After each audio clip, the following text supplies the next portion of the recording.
Intermediate అయిపోయి BTech join అయ్యే students అందరికీ I genuinely want to say something. ఏందంటే స్టార్ట్ యువర్ ప్రిపరేషన్ ఎర్లీ. అట్లా అని చెప్పేసి ఫస్ట్ డే నుండే గంటలు గంటలు చదవండి, మీ ఎంజాయ్‌మెంట్ పక్కకు పెట్టండి అని కాదు. ఫస్ట్ డే నుండే ఎవ్రీడే ఒక 2 అవర్స్ మీ స్కిల్స్ పైన వర్క్ చేయండి. ఏదైనా ప్రోగ్రామింగ్ లాంగ్వేజ్ నేర్చుకోండి. అందులో క్వెషన్స్ సాల్వ్ చేయండి.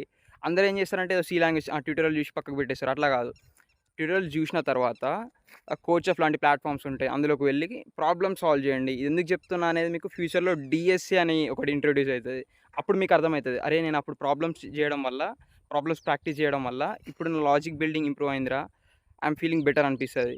సో, ఇట్లా అండ్ వెబ్ డెవలప్‌మెంట్ నేర్చుకోండి. చిన్న చిన్న ప్రాజెక్ట్స్ చేయండి. వీటన్నిటితో పాటు మీకు ఇంకా ఎందులో ఇంట్రెస్ట్ ఉంది? లైక్ నాకు కంటెంట్ క్రియేషన్. సో, మీకెందులో graphic designing, web designing, thumbnail editing, video editing ఇట్లా. లైక్ మీకెందులో ఇంట్రెస్ట్ ఉందో చూజ్ చేసుకొని అది కూడా నేర్చుకోండి.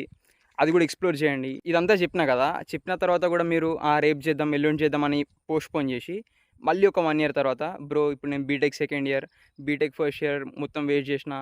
ఇప్పుడేం నేర్చుకోవాలో తెలియట్లేదు అనే స్టేజ్‌కి వెళ్ళకండి.